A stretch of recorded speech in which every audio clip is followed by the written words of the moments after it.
Hey, what's going on today, you guys? So in this video, we are going to talk about some of the main baits for bass fishing. So I got 10 baits here. There's some swim baits, some worms, creature baits, all kinds of stuff. And it's basically the main 10 baits for bass fishing. Now, a friend of mine here on the YouTube platform, the Fly Fishing Ninja, done a live stream the other day, and he said that he was wanting to get more into bass fishing and bass fishing lures and stuff like that. So I decided I was going to make this video, and it'll help him a little bit, and it'll also help some other people possibly wanting to get into bass fishing. So I will go ahead and talk about my favorite baits that are here.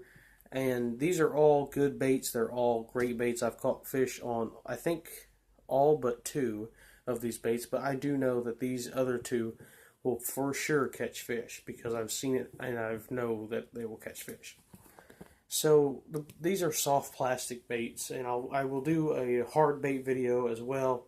But I think soft plastic baits are the main target for most people wanting to learn how to bass fish because they're honestly the easiest way to catch fish. So, first bait. Now, the good thing about soft plastics is that there's some, you can go from the top of the water column all the way to the bottom of the water column with them. That's the good thing about them. And one of the top water baits that you can use is one of these right here. This is a Zoom toad. It's basically just a buzzing frog. Now, I got this with a 6/0 screw lock hook. You can also hook it with normal worm hooks. I do sometimes.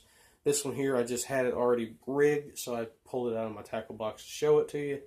This one here is in watermelon red color, and as I do in most of my videos, I will have as many of the links as I can find in the description. They will all go to eBay, and you will be able to buy all of these baits, hopefully all of these baits. I'm not going to say that you can buy every single one of them because sometimes 1 or 2 of the baits I just can't find. So, next, another top water / all the water column bait is a swim bait. Now, this one here is particularly big. This one here was just one that I pulled out of my tackle box. This one here, now there's 2 swim baits that I have in this video. There's a jig head swim bait and a weedless swim bait. Now, they both have their advantages. The advantage to this one is it will go through the grass and the tree limbs very easily. You can cast it up in the nastiest stuff you can possibly find, and you can pretty well get it through it semi-weedless. Now, the best part about these, just like the frog, the hook, this is actually the same type of hook that is on that frog. When the bass bites down on it and you set the hook, the hook comes up, and then you can pop it right back on there and cast it out again. This is a what is it called? Gambler Big Easy. And I will have a link to these baits, or not these specific baits, because if you're going to start bass fishing, I think these are just a bit too big. But I will have a link to one of my favorite swim baits, which is a Zoom Fluke, Zoom Swimming Fluke, and the Zoom Swimming Fluke Junior. They're basically the cheapest and the best for the price swim baits that I've found out there. Next is the jig head swim bait. Now this here's a Straight King Raid Swimmer. I have caught fish on this, but not any big ones yet. I do know they'll catch big ones though, because they just look really good. But this one here, the jig head has its own set of abilities. That's the word I want to look for. Because as you know, that one there is a weedless bait. This one here obviously isn't because the hook is exposed. So the best part about these is you can take them and cast them out, and you can let it sink all the way to the bottom, and it sinks a lot faster because I think this one here is a 3/8 ounce or a 1/4 ounce head. It'll sink a lot faster than just a weightless swim bait like that one there. Now you can also buy weighted swim bait hooks just like that one up there. It'll be a weighted weedless swim bait hook. But in my opinion, I like using a jig head, especially if you have fish that are not completely engulfing the swim bait, because if you don't have a fish completely engulf it, then you won't get a very good hook set on the weedless version. But with this one here, with that exposed hook, when that fish comes up and bends that swim bait over, it'll obviously just, I mean, you could just start reeling quicker and you could hook them pretty easily with a swim bait. So next, we're going to talk about creature baits. Creature baits can imitate multiple different things. They can imitate crawfish, crayfish, however you want to say it. They can imitate bluegill. They can imitate tilapia, if you're in an area with tilapia. They can imitate a lot of different things. Now, this one here is a Strike King rodent, probably one of the best creature baits that I have. I've caught a lot of fish on this bait. One of the biggest of the two fish that are in my pond was caught on this exact same color and this exact same size. These are Strike King rodents, as I said. They're in watermelon red flake. But another version, there's a lot of different creature baits. There's a couple different types of creature baits. There's the beaver style, which is the one I just showed you. Then there's this style here. This style here is basically just a brush hog style. You know, it has the appendages up here, has the little flat parts here, then it has the twister tail parts here. Couldn't speak for a second. But this one here is a big bite baits, just basically a brush hog imitation. Zoom makes the original brush hog, but I mean, all companies have their own variation of it. This one here is literally almost the exact same. There's nothing, I mean, I've put them side by side, the Zoom brush hog and this one here, and literally the only thing that I could tell different is the color, and the plastic on the Zoom one is a little bit more flexible. But I will have a link to my favorite version of the brush hog style baits in the description down below. Go check that one out. This one here is in June bug color, and pretty decent creature bait. I've caught quite a few fish on them. Next is another creature bait. Also, it's kind of a bait of its own. It's something that a lot of people don't fish because they just think it looks stupid. But once I started fishing with it, my dad, he was one of the type of people that thought that it looked stupid. Well, when I caught a bunch of fish one day, he was like, hey, I'm going to buy a couple of those. And he ended up buying like 2 packs or 3 packs of them. And they are tubes. Now, when you look at them, they look like they're some sort of a squid type thing, right? Well, believe it or not, these will definitely catch bass. I've used them so many different ways. You can use them with a jig head. You can also use them with a weightless hook, just like a EWG hook. I've caught fish both ways doing it. It's a really good bait for smallmouth if you have those around you. Now, some of you guys may be crappie fishing. You guys know what a tube is because of the little crappie tubes that are about that long. Well, these here are just bass tubes. These are, I think it's a 2.5-inch bass tube. You know, you can put them on a big jig head. You can put them on just a weightless hook or a Texas rig, something like that, and they will catch fish for sure. They imitate crappie, or not crappie, but crawfish. That's what I meant. Crawfish, bluegill. They just imitate all kinds of different things, and they're really good baits. So next, we're going to be talking about just a, oops, I dropped one of them. Anyway, next we're going to be talking about something that imitates a shad and a bluegill. Mainly that's what it imitates. It can also imitate tilapia, shiners, but it's basically a staple in bass fishing. It's something that almost everybody uses, and it's something that catches fish almost all over the country. And that is a fluke. Now, a lot of people call them flukes, soft jerk baits, whatever you want to call them. Almost every company has versions of these. This one here is a Zoom fluke in Arkansas shiner. And as you can basically just tell what it is just a shad kind of body with... Let's see how many things I'm going to drop today.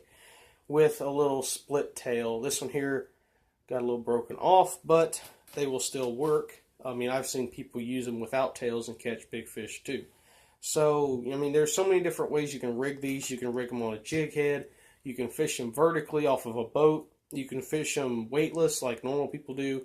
You can also fish it with a Texas rig. I've tried that, haven't caught any fish with it yet, but I do know it works because I've seen it. You can try it Carolina rigged, which is one of my least favorite ways of fishing it. On an underspin, what is it called? I can't remember the name of it. It's got like a plastic bill on the jig head. I don't remember what it's called. It's not really a very good bait in my opinion. I got one. It's just not very good. But flukes themselves, weightless, will catch just about any bass you can target. I mean, bed fishing, deep water, let it sink all the way down. They do just catch fish. So, next, we got the worms. Well, no, let's go ahead and get with this one. The craw style baits. Now, this one here is probably one of my favorite craws, but they are a little bit expensive on the price range. They can go anywhere from $10 a pack all the way down to about 4 or 5. They are a little bit expensive, but I will have a link to these specific ones and some of my favorite cheaper craw baits. That way you guys can buy either this type here or the more cheaper ones. These here are the Strike King Rage craws. Now obviously they are made to imitate a crawfish, right? But if you take one of these and fish it weightless, you can buzz it across the top of the water just like a frog, and it'll catch fish. I've caught fish doing that with a Texas rig weightless. You can also do it with a normal Texas rig. You can cast it out and just reel it in real slow, and it'll look like a bluegill swimming through the water. I've caught fish doing that as well, not with this, but with a rage bug. But these here do, catch a lot of fish. A lot of people don't go fishing without these tied on. I myself like to fish these on a Texas rig or on the back of a jig. Next is the worm style baits. Now I do have 2 worm style baits. Number 1 is a trick worm, just a normal little trick worm. This here is a Zoom trick worm in watermelon seed color with a 3/8 ounce shaky head on it. Very good bait. I usually use these when the bite's tough. Trick worms, weightless or on a shaky head, they just work really well. This one here has actually been cut about maybe an inch off of the head of it, just from catching fish with it. And yeah, but that one there is a really good worm. They can imitate just normal worms. They can also imitate snakes if you fish like the way I do. One of my favorite ways of fishing a trick worm is taking it weightless and casting it on top of grass mats. I don't know if you guys have grass mats where you're at. I mean, if you live down south, you probably do. Around here, they're pretty rare to find, but if you do find a real big one, you can catch fish pretty easy doing it. But you take a weightless trick worm, you cast it on top of that mat, and just real slowly, I mean just super duper slowly, you can just reel it a little bit as you work it across there, and it won't even look like the mat's moving. Like, it doesn't even look like the worm is doing anything on that mat, but trust me, them fish will see it and they will engulf that thing. I actually won I think it was a $5 bet doing that with a little trick worm. It was a white trick worm, just fishing it on top of a mat, and I actually caught like almost a 4-pounder, which was pretty good. Next is probably one of the main baits in a bass fisherman's tackle box. Nowadays, it's almost hard to find a person that's not fishing one of these, and it is a Senko. Now, a Senko is literally, they called it the do-nothing worm. I mean, that's obvious. They just call it the do-nothing worm because you literally can do nothing with it and still catch fish. Basically, I mean, you just take it weightless, cast it out there, let it fall, and then just move it real slow, and you'll catch fish with this. You can flip it Texas rig, you can put it on weightless rigs, Carolina rigs, you can put it on a jig head, fish it like a shaky head. That's not one of my favorite ways of fishing it. I like weightless or Texas rig, but just a green pumpkin Senko will definitely catch the fish because it's just, I mean, it literally does nothing. I mean, it just kind of goes down like that right there, and they call it the do nothing worm, and they don't call it that for nothing because you can literally do nothing with it and still catch fish. This one here is a Strike King shimmy stick. I will have a link down in the description to these and all the other baits in the video. So that one there was the final bait. I hope you guys learned something. I hope you guys do like this video. and subscribe if you haven't already. And I will be doing a video later on this week talking about the rigs that I like to use, like Texas rigs, weightless rigs, basically what I like to use for that. Terminal tackle video will be up soon, hopefully about probably Saturday. But I'm hoping to go live tomorrow evening sometime. I don't know. Probably around 3 or 4 o'clock Illinois time. So yeah, hope you guys like this video. Make sure you smash the like button if you did, and subscribe if you haven't already. We got 356 right now, I think. So yeah, thanks for watching. Bye.